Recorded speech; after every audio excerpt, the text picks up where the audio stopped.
Coming up on Bridge City News, the air quality continues to deteriorate in our region due to the U.S. wildfire smoke. Health officials have come out with a list of symptoms you need to watch out for. Lethbridge East MLA Nathan Newdorf stopped by our studio with an update as to how the province is helping our city tackle the opioid crisis. And Hurricane Sally has left more than 500,000 people without power along the U.S. East Coast. Your nation,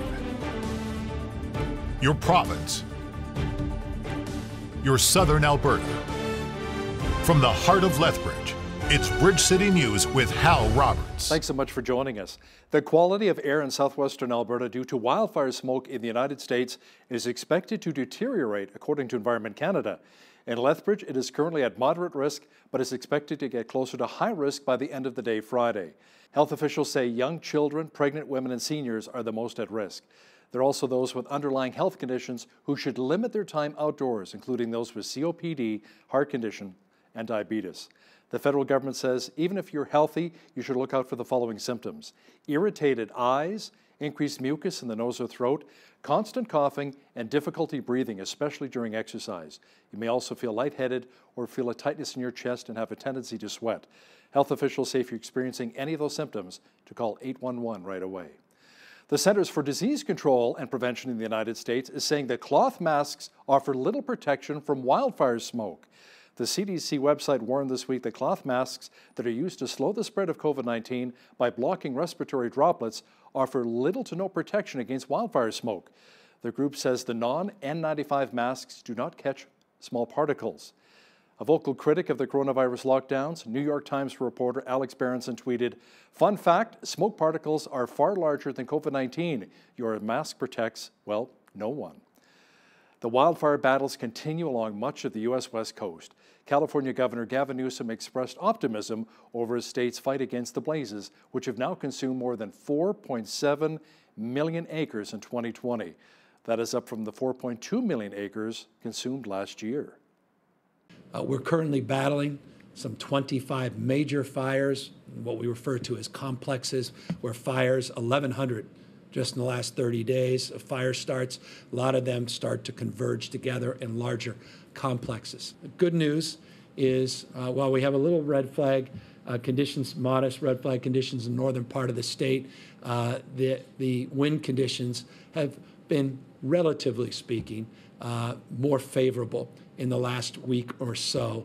And as a consequence, we are making some real progress on these larger complexes. So if the weather can continue to hold, potential precipitation in Northern California up and around the Oregon border, which may help us with the Siskiyou fire and some other fires in that county, that is potentially very relieving and a point of some optimism.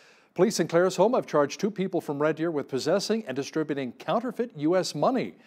Last Friday, Net and RCMP were first made aware of the fake bills being used in their community. Reports of the bills also being used in both Claresholm and Fort Macleod soon followed.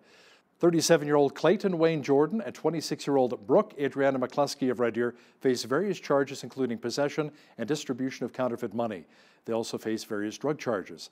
Police say some counterfeit bills may still be in circulation in southern Alberta. If you see any of them, call your local RCMP right away. Police in Ponoka have charged a Tesla driver with speeding and sleeping. RCMP say on July 9th at 4 in the afternoon, they found a car that appeared to be self-driving, traveling about 150 kilometers an hour along Highway 2 with both front seats completely reclined and both occupants asleep. After waking up the driver and pulling the vehicle over, a 20-year-old male was charged with dangerous driving. The driver of the 2019 Tesla Model S will appear in court in December. A surge of suicides has plagued Medicine Hat. The city and many groups within it are looking for answers as to why so many men are taking their own lives. As video journalist Naveen Day explains, community groups are stepping up to get answers and to make change happen. The city of Medicine Hat is one of the few places on Earth where the pandemic is not the main issue of discussion. In May, a talented crane operator named Brandon Naiwa took his own life. Shortly after, there was another suicide among the same group of friends, and then another, and another, all men. In a city that has had only one death to COVID-19 but multiple suicides, the community, city council, and mayor are looking for answers. The number one question in Medicine Hat right now is why. From families to the to the wives that are left behind, to just, general residents of Medicine Hat, why. And then when you don't know the answer, then that's when the conspiracy theories start, that there's a suicide pact or that they were all linked together and there's something in their past and I'm trying to dispel that. One community support group called the Inner Man Project looks to shed light on men's mental illness and mental health. Founders Dylan and Melissa Eckes say they are working to end the stigma surrounding men's mental health. We want to point out that it is okay to be a tough, robust man. It is okay to be strong-willed, but it's also good to be vulnerable, and it's good to talk about your emotions and your feelings. There's a lot of ways this affects women as well, on how do we approach the men in our lives about their mental health? How do we as women talk to our partners, our dads, our friends, our brothers, about how they're feeling, with making them feel okay, that it's okay to communicate with us. For now, the city of Medicine Hat is still grappling with what has been lost. So many young men, now gone. For Bridge City News, I'm Naveen Day.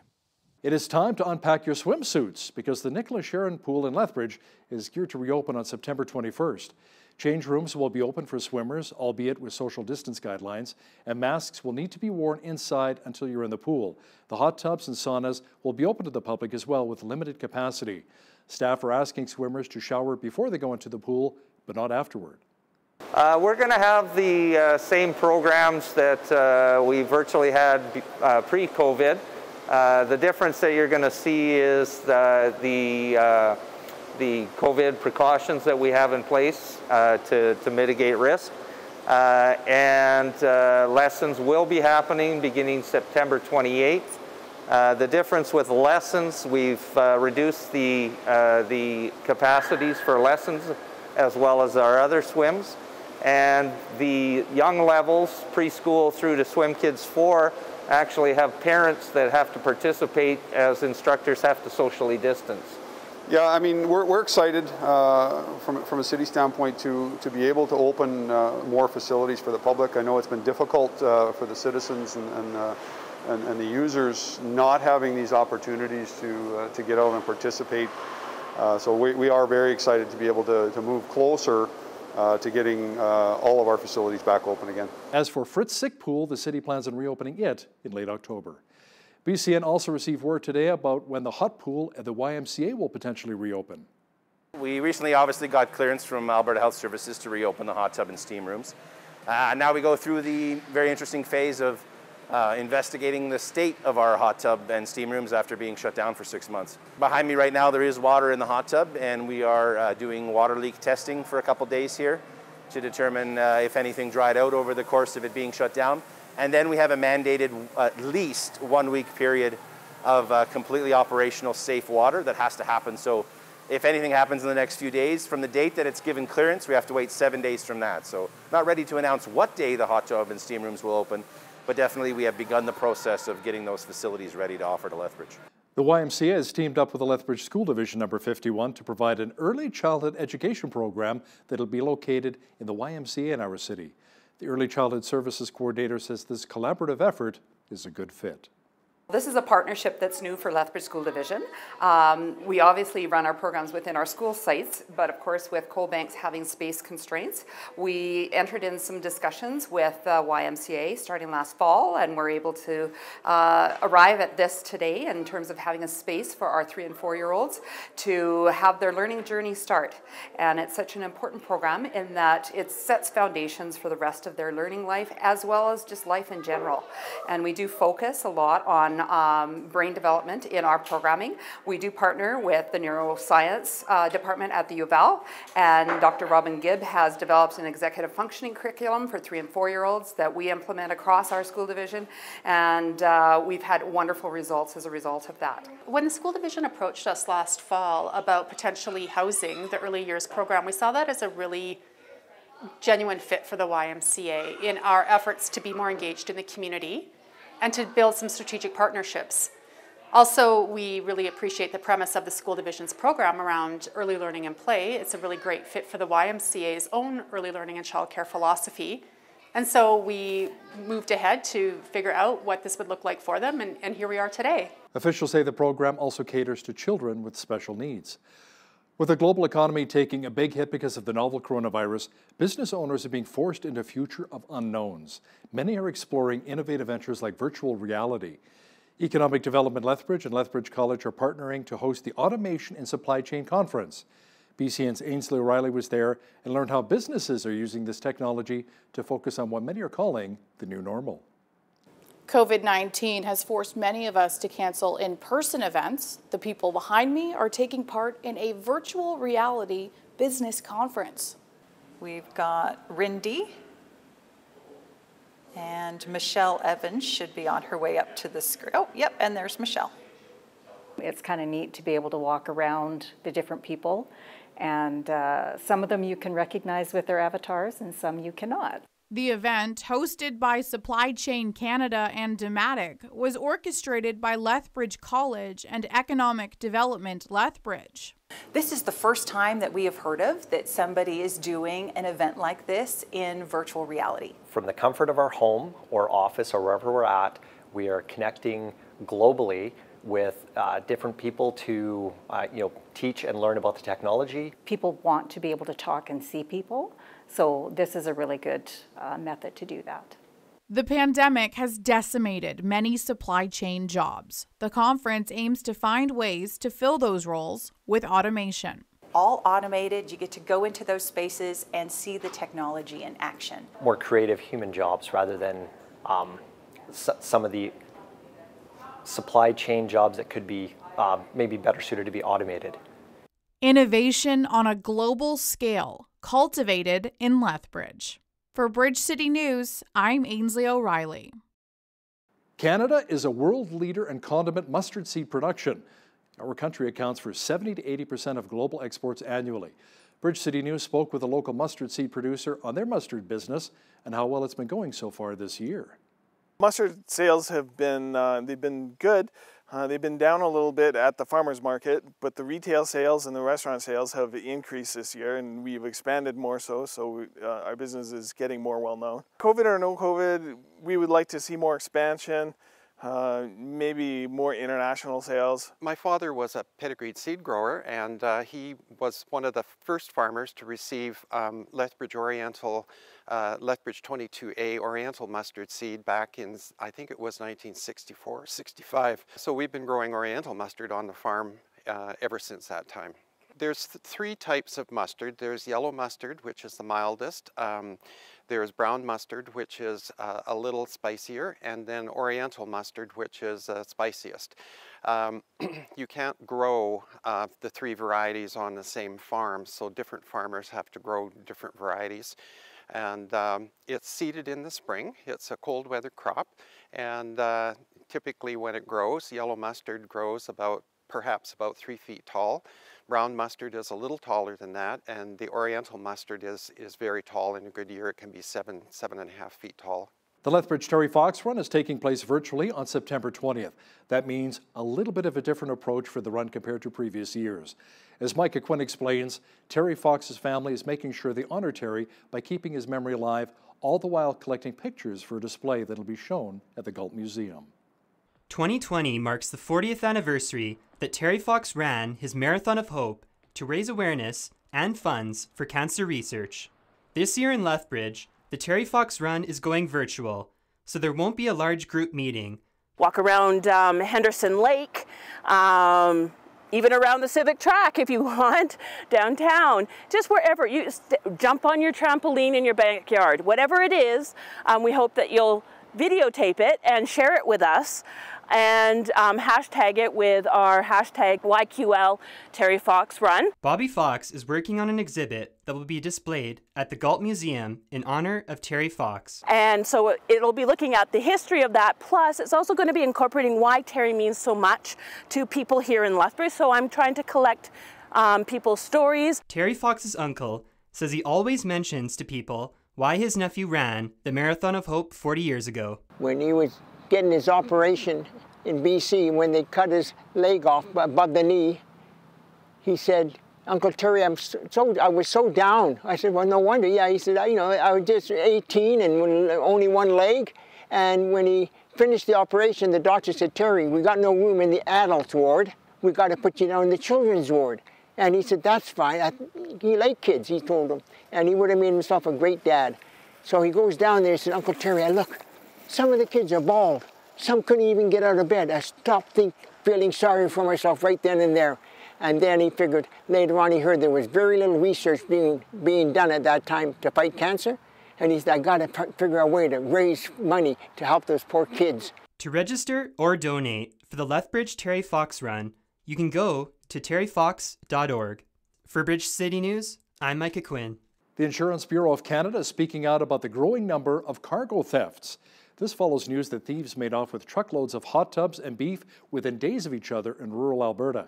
The Bureau says last year, $35 million in cargo theft losses were reported to the Bureau, compared to just over $2 million 5 years earlier. RCMP have linked the same phony Quebec trucking company to the August 30th hot tub heist southwest of Edmonton and the beef theft east of Calgary 3 days later. Our province's Chief Medical Officer of Health announced that there were 146 new cases of COVID-19 in Alberta yesterday. The provincial lab has completed more than 13,000 new tests. Hinshaw says there are currently 1,483 active cases of the virus. There are 41 in hospital, including 8 in intensive care. Fortunately, there were no new deaths.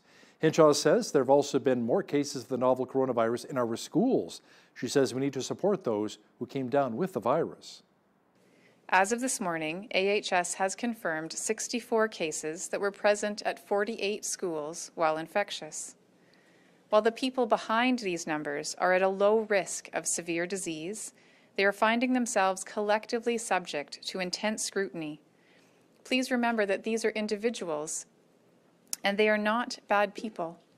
They and others at their schools need support to navigate this time of transition that can sometimes be made worse by false assumptions about risk in these schools. The government also says there are currently 38 active cases here in the South Zone, with no one in hospital. Hurricane Sally has now weakened to a tropical storm, but not before causing major damage along the Gulf Coast region. Many towns and cities are still facing issues from the slow-moving storm's drenching rains and flooding. More than 500,000 Americans in Florida and Alabama have been left without power. One person was killed, and hundreds of others were rescued from flooded areas. Pensacola, Florida Fire Chief Ginny Cranor says they received 4 months of rain in just 4 hours. We had another hazy day due to the U.S. wildfire smoke. As for our temperatures, they'll continue to be summer-like over the next few days. Complete weather details are coming up. We had a little more smoke and haze roll into our region today. Environment Canada says we're at the high end of low risk so far, but the air quality could increase to a moderate risk by tomorrow. Tonight, expect a few clouds with a low near 5 degrees. Tomorrow, another hazy sky expected with a high near 23. Saturday, haze mixed with cloud and a high of 22. Sunday, a mixture of sun and cloud with a high near 19 degrees. Monday, expect sunshine with a high of 21. Tuesday, mainly cloudy with a high near 22. Wednesday, clouds mixed with sun and the mercury increasing to 27 degrees. Looking at the almanac, the average high for this time of year is 20 degrees with an average low of 5. The highest temperature in the state was recorded in 1981 at 33 degrees. And the record low was a cool -2 in 2003. Sunrise was at 7:11, sunset at 7:40. Let's see how tomorrow's shaping up across Canada now. The special air quality statement from Environment Canada continues for much of BC on Friday. Expect more smoky conditions with rain and a high of 18 degrees for both Victoria and Vancouver. It should be mainly sunny and 23 degrees for Edmonton. Sunshine and 20 is on tap for Calgary on Friday.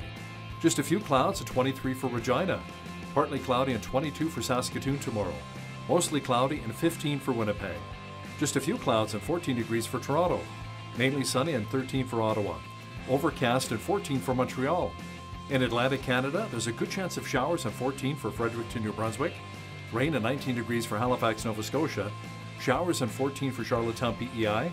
And in St. John's, Newfoundland, expect rain and a high near 21 for tomorrow.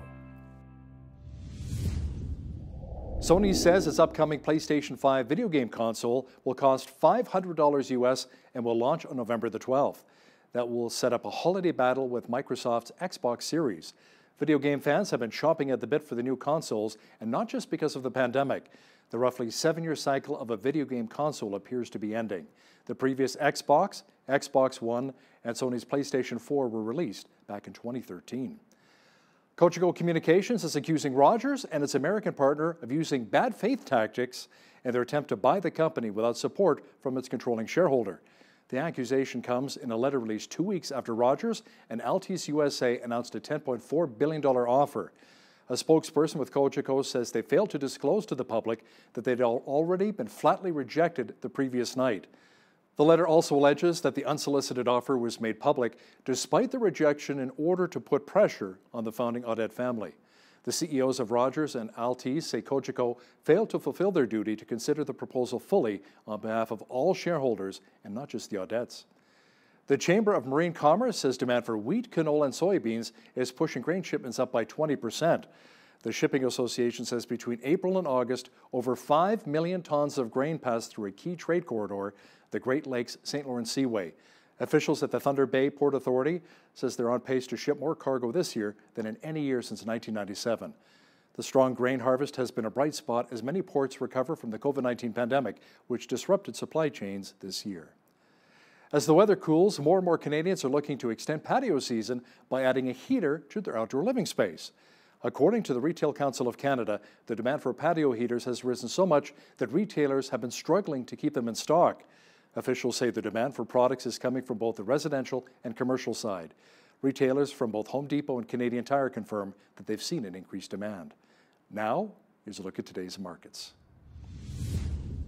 The TSX was down 48 points on the day to finish at 16,246. The Dow was down 130 points to 27,901. The S&P 500 was down 28 points to 3357, and the Nasdaq was down 140 to 10,910. Oil was up 88 cents to $41.04 per barrel. Natural gas was down 27 cents to $1.99. Gold was down $15.19 to $19.44.07 an ounce, and silver was down 11 cents to $27.05 an ounce. Wheat is at $228 per metric ton, barley's at $225, canola's at $5.19, and corn is at $244 per metric ton. Live cattle were up 5 cents to $106.95, feeder cattle were down 58 cents to $140.85, and lean hogs were up $1.30 to $67.20. The Canadian dollar was up slightly on the day to 75.97 US. Today's market numbers are brought to you by The Meat Box, your local butcher where quality matters.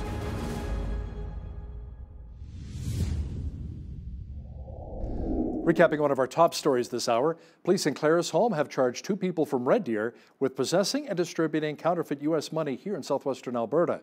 Last Friday, Nanton RCMP were first made aware of the fake bills being used in their community. Reports of the bills also being used in Claresholm and Fort Macleod soon followed. 37-year-old Clayton Wayne Jordan and 26-year-old Brooke Adriana McCluskey of Red Deer face various charges including possession and distribution of counterfeit money. They also face various drug charges. According to the Canadian Taxpayers Federation, 160,000 jobs have been lost in Alberta so far this year. Coming up, Lethbridge East MLA Nathan Newdorf stops by our studio to offer an update as to how the UCP will get Albertans working again. That interview's on deck. But first, here's a look what's happening in and around your community. Here's your Bridge City News community calendar. The Word on the Street Lethbridge Book and Magazine Festival is taking place September 18th and 19th as an online event. In celebration of reading and literacy with the Lethbridge Public Library, this signature event in southern Alberta presents established and emerging authors, storytellers, workshops, and other online activities. To learn more about the festival, featured authors, and ways to get involved, visit thewordonthestreet.ca/Lethbridge. Get out and explore nature. The Helen SCHULER Nature Centre is offering guided 1-hour field trips for all ages. Visit lethbridge.ca/things to do, click on Nature Centre and follow the events page, where you'll find a list of featured tours that will introduce you to amazing plants and animals found right here in Lethbridge. Cost is $25. Book online for your tour today. Something new for anime fans. Every weekend, Nika Yuko Japanese Garden is hosting an Anime Saturday from 10 a.m. to 5 p.m. Watch videos on anime creation in the pavilion and learn fun trivia about your favorite anime characters. For more information, visit nikayuko.com. And that's your Bridge City News community calendar.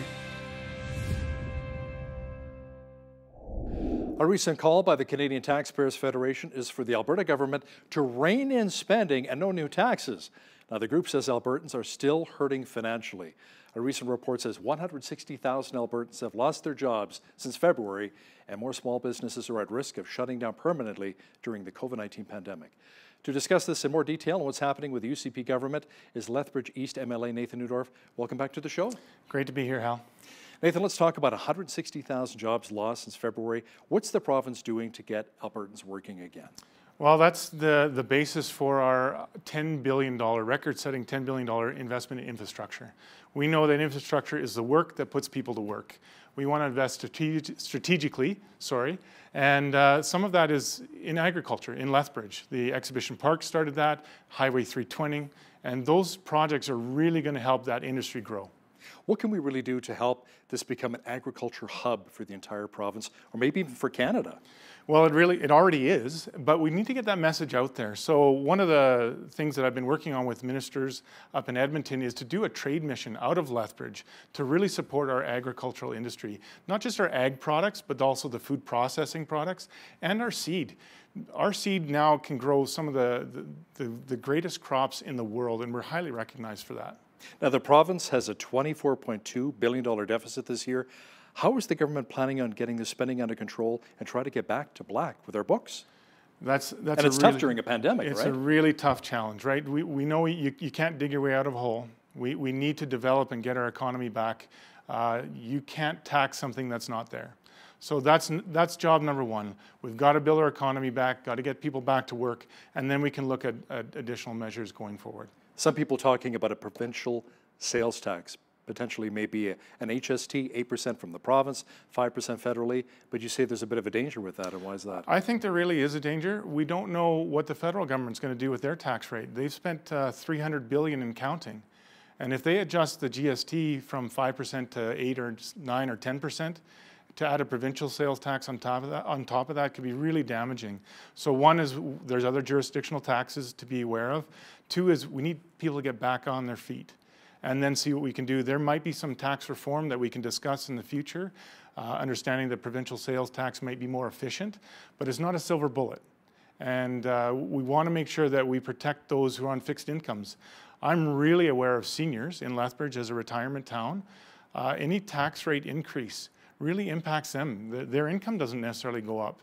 So I want to make sure that we do that in a very measured way, if we do that at all. As a born and raised Albertan, I always loved the Alberta Advantage, and that means no provincial sales tax. We've just had the GST, so what would make us any different from any other province? What have you heard from your constituents? Are they actually open to an HST or a PST here in the province? I think there's a bit of a spectrum for people's response to that. I think there is an understanding that it is a very efficient tax as opposed to other ways of taxation, so that there is a debate that needs to be had about that.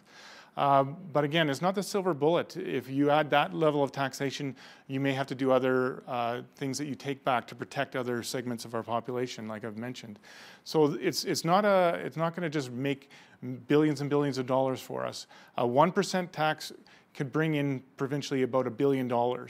So even a 5% tax would be $5 billion, which is a long way from the $24 billion deficit. Will the UCP government potentially hold a referendum asking Albertans if they want to see a provincial sales tax? Our Premier and our party is committed to that. If there was any kind of taxation, like a provincial sales tax, that would go to referendum, yes. Okay, let's talk about back to school now, education. It's been on a lot of people's minds. A lot of parents and teachers are quite concerned about sending their kids back to school during the pandemic. Last report, more than 16 schools across the province have some either students or staff infected with COVID-19.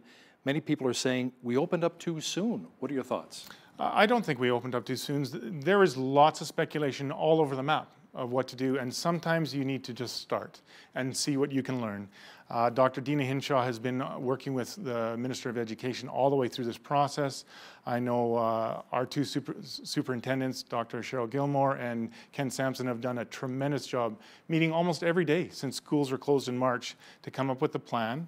And sometimes you just need to start and see how it's worked. Many of those schools, the transmission is not at the school. It was outside of that, at home, in the community, somewhere else. And they've done a great job. The process is working. It's identified those cases early. It's put in the measures to protect others immediately. And we need to get things back to normal. And they're very, very, very low risk to students in transmission. Let's talk about the recent anti-mask rally, or I guess freedom rally, that they had at Henderson Lake Park here in Lethbridge. Over 100 people got together. They were angry at the municipal bylaw, the face covering bylaw. They say they weren't consulted. There was no, referendum here in the city about that in that regard. What are your thoughts about some of these face covering bylaws in Calgary, Edmonton, and now here in Lethbridge? I'm actually quite concerned about them. I understand that you need to wear masks where you can't social distance, and I think it behooves us to respect others and take care of them. But what a bylaw doesn't do is it doesn't allow for differentiation to those who can't wear a mask for a medical reason or a condition that would prevent them from doing so, or for those hard of hearing and deaf. It really impacts their ability to go about their lives normally. And when you're unable to police that, with bylaw officers, then what you really open the door to is vigilantism, where citizens are accosting other citizens for not wearing a mask without finding the story behind that. Our police officers, our bylaw officers are trained to help those situations, to ask questions, and I think we run a lot of risk of turning citizen against citizen, and that's one of my primary concerns. With the COVID-19 pandemic, there's been a backlog of surgeries. Many surgeries have been cancelled. What's the province doing to try and help Albertans get back on track in that regard? We really want to open up surgical suites that are there, make sure that we get those elective surgeries back online. We're beginning to do that now that we have measures in place to limit COVID. And then we're also looking at additional private surgical suites to really get those people through the line. And we have some opportunities here in Lethbridge that we're also trying to work with that can really help serve the people's needs. How can you really put people's fears at ease that Jason Kenney and the UCP is not turning this into a two-tiered health system, similar to the United States? Sure, and it's not similar to the United States at all. I've done a lot of research. There's somewhere around 133 public delivered healthcare systems around the world. Almost all of them have some component of private pay. Even the United Kingdom's health service has that and has since inception. So actually we're looking at a model more like the UK, or more of a European style model. But the biggest thing to remember is all of these services are still publicly funded. And that's the difference. Doctors have always been private practitioners, so they get paid, but they get paid with public dollars. And I think that's what people need to remember and put their minds at ease, that we're trying to get them access to service to some of the highest quality doctors in the world right here in Alberta. Many doctors are not happy with Health Minister Tyler Chandler right now. How can we keep our doctors happy and keep them here in the province? I think it's about ongoing discussion, and this is hard. And it's not simple. I know that there's been different things floated, different ideas floated out there. Why don't we just reduce the fee by 5%? But it's a real tough balance. It's not just the percent of the fee, it's also the volume of patients. If you're a private contractor anywhere in the world doing anything, construction, and you have to charge less per hour for a job, well, you just do more jobs. That's the same situation that the province faces here with doctors. And we have to limit the volume as well as the fee. And that's a tough conversation, and I really respect the doctors in Lethbridge for the services they provide. And not all doctors provide the same kind of service. Some are there 24/7.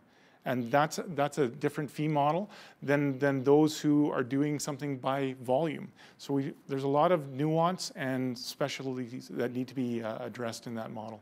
Federal Conservative leader Erin O'Toole recently met with Quebec Premier Francois Legault, and they talked pipelines, and obviously Energy East is off the table.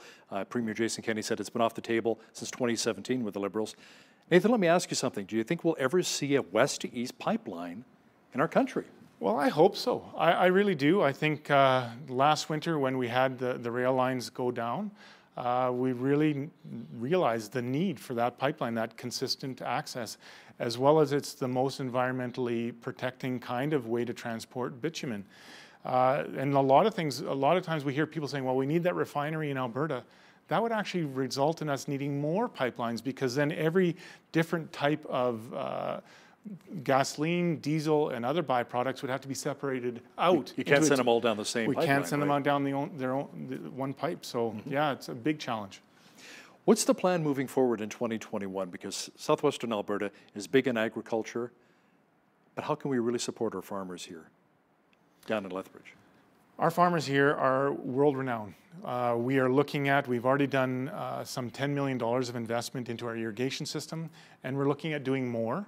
And I just want people to know, I didn't really know this until just recently, that 70% of irrigated land in Canada is right here in southern Alberta. We are a world leader in terms of market production and irrigation and land access. Again, we just need to get that message out. We've got some great corporate sponsors that have come here for that. As we continue to develop that, do the Highway 3 twinning, add to irrigation, add to that infrastructure, that will just increase our ability to get that to market. And like I said, I'm working with the Minister of Innovation and Trade to try to get a trade mission going. Let's talk about the opioid crisis. It hasn't gone away even though COVID-19 is here right now, Nathan. The province yanked the funding for ARCHES and the supervised consumption site. Now the province has implemented a mobile SCS by the soup kitchen here in Lethbridge. But some people are saying that's not enough. We need more intox, detox beds to really help the most vulnerable, those who are struggling with drug addiction. Your thoughts? Well, we have addressed that, taking it from a one-pillared approach to a multi-pillared approach, and we've done exactly that. Intox and detox is being worked on right now here in Lethbridge, and we've committed $10 million to 2 recovery sites in southern Alberta, one here in Lethbridge and one in the Blood Tribe. That's going to increase access to 125 beds for treatment and recovery, because at the end of the day, we don't want to just stop people from dying, we want them to return to living.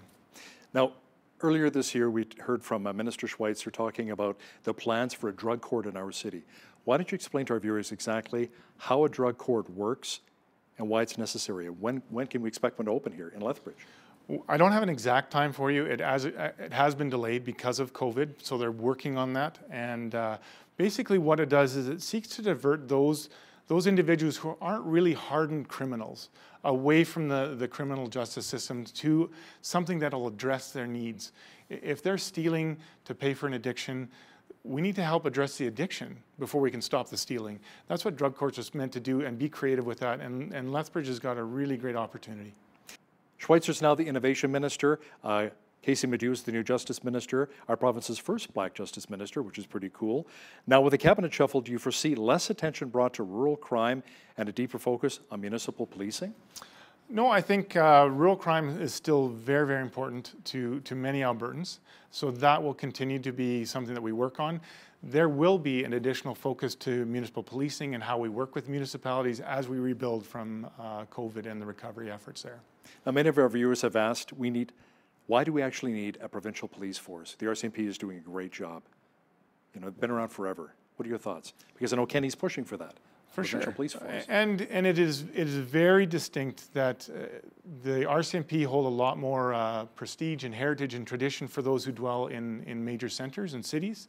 But out in the rural areas, it's a very different story. And it's not, again, it's not with the individuals that are the RCMP officers. It's the ability to resource. It's the administrative support, which comes from Ottawa, not from Alberta. So to really address the needs of someone who lives in a rural community that is probably a half hour away from the detachment, possibly an hour away from a police officer, that response is not as great and is not as good as they need, which is why we've seen some of these farmers taking efforts to defend their lives in their own hands, which is again, is not what we want. We want to support them. So that's why we're looking at it so seriously. Nathan, a recent poll by Angus Reid says Albertans are frustrated with Ottawa and are considering separation. I think the number is close to 8 or 9% now, getting close to 10 points. What do you say to those Albertans who want to leave Confederation? They've had enough. Yeah, and I want them to hear very, very clearly that we hear their frustration, we hear their concerns, but really, economically, the best place for Alberta is within Canada. We need that trade. If you go back to Quebec, when they talked separation, they saw their house prices drop by 50% overnight. We can't add that on top of everything that else is going on right now. We know it's frustrating. We're trying to address those issues. We're trying to put forward really clear objectives for Alberta to be strong within Confederation. I think that we're on track to make that voice heard, and we want to work within Canada right now. We've talked about COVID-19, the opioid crisis, attracting more business to our city. Moving forward into 2021, it's hard to believe that the year's almost over now. Many people want to put 2020 behind us, right, with all the challenges we have. What do you see are the major issues here in our city moving forward that we need to address? Well, I think we just need to understand that we all need to live and learn and work together. We do. We have a spectrum of people that don't even want to admit that COVID-19 is a pandemic, and we have those that are very, very concerned about their livelihoods and their lives. We need to work together. We need to work with respect for one another. We need to get people back to work so we can rebuild our economy, because we're starting to see a huge spike in mental health challenges, suicides, we've noted in Southern Anxiety, Alberta. Depression going through the roof. Exactly. Right now. So those are very, very concerning. We need to get people back to work safely and with respect for wherever people are on that spectrum. Lethbridge East MLA Nathan Neudorf, thanks for your time today. You're welcome, Helen. Thank you.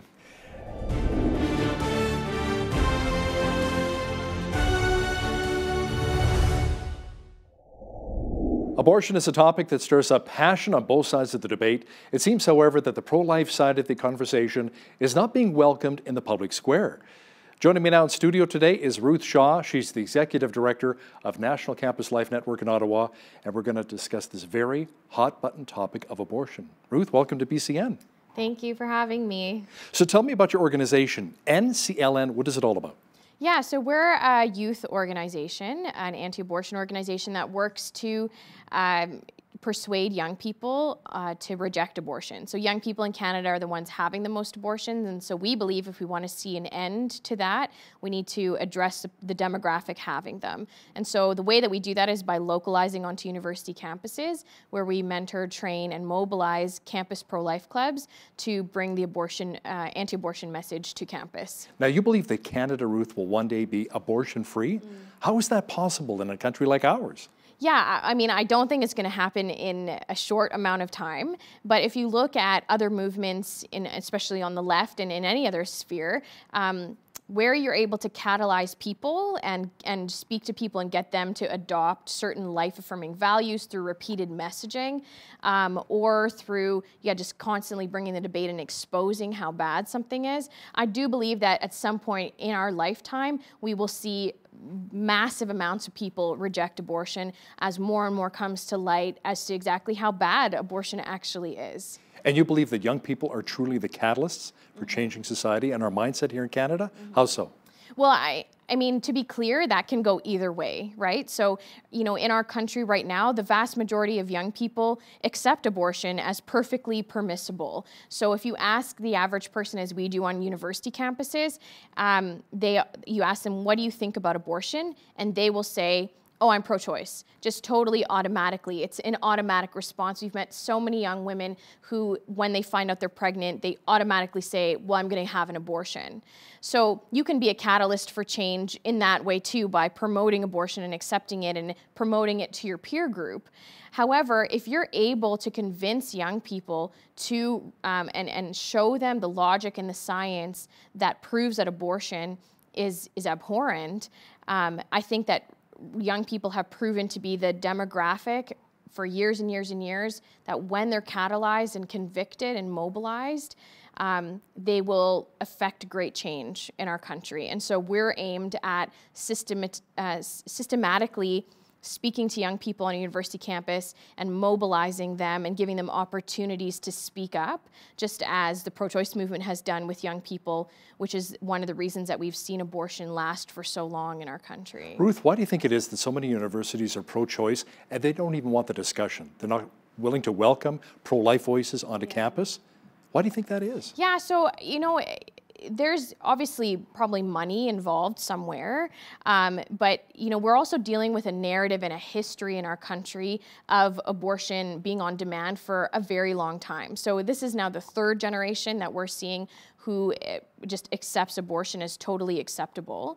So, you have young people graduating and then coming into positions of leadership, and if no one is affecting that generation in some kind of massive way, then all you're going to see is the continual perpetuation of the abortion rhetoric across our country. I mean, you see that greatly with Prime Minister Justin Trudeau. He graduated from a university campus, McGill. He did social justice work. He was an advocate for various things, and now he's in a position of leadership promoting certain things that are, destroying the fabric of our country, namely free speech. Now, you had an interesting experience at Carleton University. Why don't you share with the viewers what happened? Yeah, so, quite a long time ago, 10 years ago, I was running the pro-life club on my own campus, Carleton University.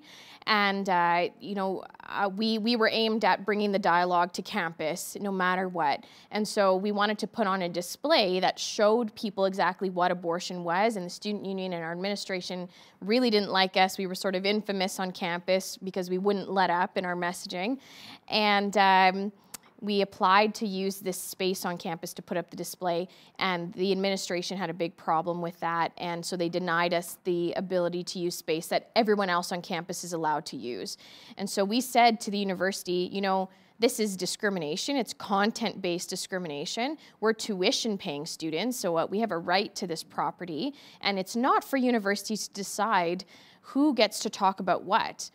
Universities are meant to be a place where we can explore ideas. And if we want to see Canada remain a democracy, then we have to vehemently and protect our free speech. So they didn't like that very much, and so we said, we're going to do this in protest of the university. So we showed up with our display very peacefully, and they had called the Ottawa City Police to have us arrested, and they handcuffed us and put us in paddy wagons, and then took us to a security building on campus, and then uncuffed us, charged us with trespassing on our own campus, and then told us to go to class. Oh my goodness. And so we subsequently filed a lawsuit against the school for their discrimination, but unfortunately we lost because laws, courtrooms are not immune to politics, I would say. Speaking of politics, how do you feel when leaders say the abortion debate is no longer open? Even the Conservative Party of Canada, the last election, say we're not going to reopen this debate. Yeah. I think it's incredibly disappointing to see how far removed our politicians are from real life. In our country, a majority of Canadians want to see a restriction on abortion in late term, in the third trimester, and that was recent polling that was released through Angus. And I think you are buying into a narrative that makes them afraid to have a conversation about abortion. But our philosophy is, as is many other organizations in the movement, people are having abortions, and they're having them to the tune of $100,000 a year. So you're talking about a very serious medical procedure that we've politicized to the point where we can't even talk about it. And that's a problem. That's a health risk to women and children, obviously. There are women who are being trafficked who have abortions. There are women who are in abusive relationships who are being pressured. And we can't effectively help any of them because there's this sort of blanket over the whole thing. So long story short, they're wrong, and the more that they try to say the abortion debate is closed, the more that we'll talk about it. Ruth, what about the, let's say, husband and wife? Let's say the wife was raped, and the husband and wife say, we don't want to have this rapist's child growing inside of my wife. That's why we're having an abortion. What do you say to a couple like that? And they both agree that they don't want to have this child, they don't want to bring this child to term. So first and foremost, it's critical that anyone who is aiding someone in this situation is able to speak compassionately to the people who are involved, because there are 3 people involved in this situation: the baby, the mom, and the dad. And in fact, they are now parents, whether they planned to be or not. And even if there was someone else involved, this person's wife, right, she was involved. She's now a mom. And as much as that child is partially the result of a rapist, a very horrible person who's done a horrible thing, they're also partially this woman's got her DNA, and that makes them, should make them valuable to whoever is involved in the situation, even if they came from a difficult circumstance. So it's not the baby's fault, right? It's not the baby's fault. So maybe just give the baby up for adoption. Maybe bring the baby to term. Ultimately, abortion is not an eraser, and abortion cannot unrape a rape victim. And so what we say to women is that you're looking at perhaps adding trauma in an already very traumatic situation. There have been many women who've had abortions who say it felt like being raped again because the procedure is very intrusive. And not to say that it won't be extremely difficult, but if we had a woman who had been raped and she decided to keep her child, and then a year later this child starts to look like the rapist, we would not set up a clinic to allow her to go and end the life of that child because that child has the DNA of this rapist as well and looks like this rapist. What do you say to women, though, Ruth, that say, this is my body, you have no right to tell me what to do with my own body? Yeah, so what we often say is we ask a lot of questions. So we would predominantly ask first, is there one body or two bodies? When you're pregnant, how many bodies are there? And, you know, if you're pregnant, you know, do you have 4 arms and 4 legs? Obviously not. You're not, you know, a hermaphrodite. You're carrying someone else's body. And in our species, this is how people procreate. So it's not just your body. And so from a human rights perspective, you need to weigh the rights of both individuals, just like you would in any other situation between 2 born people. My rights end as soon as I'm going to harm you, and both are considered equal. So similarly, we need to look at the child's rights and the rights of the mom as equal. And in that way, abortion is nothing more than age discrimination because they're younger, more vulnerable human beings. And for that reason, their rights are discounted. How did we reach this point, Ruth, that Canada became a country with no restrictions on abortion? I mean, even liberal nations like France and Sweden have gestational restrictions.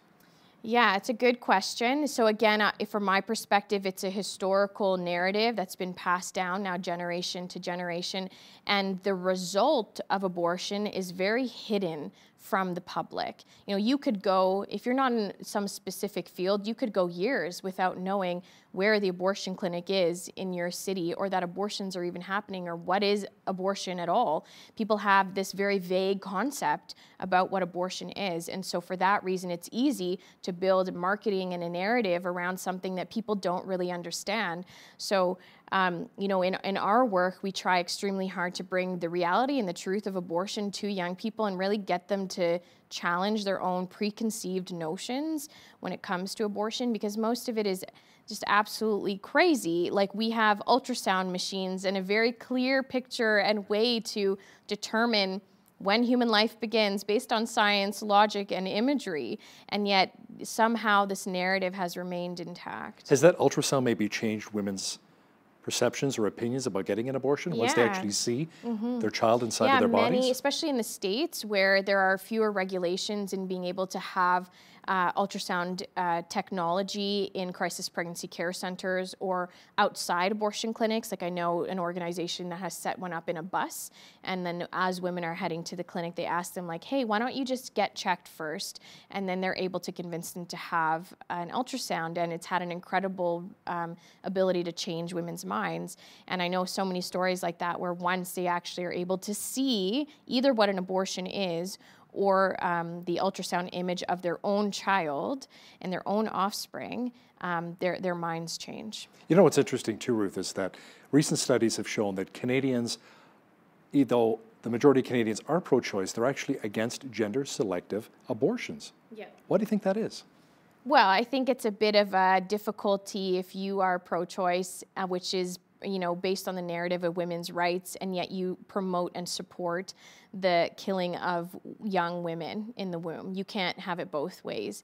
Although on university campuses, we have met pro-choice people who justify gender selection under women's rights and choices, and to which we often ask, so women should have the right to kill other women if it's for their own empowerment. You can't have it both ways. So I think pro-choice people who are more reasonable do see that there's a problem with using abortion to kill women.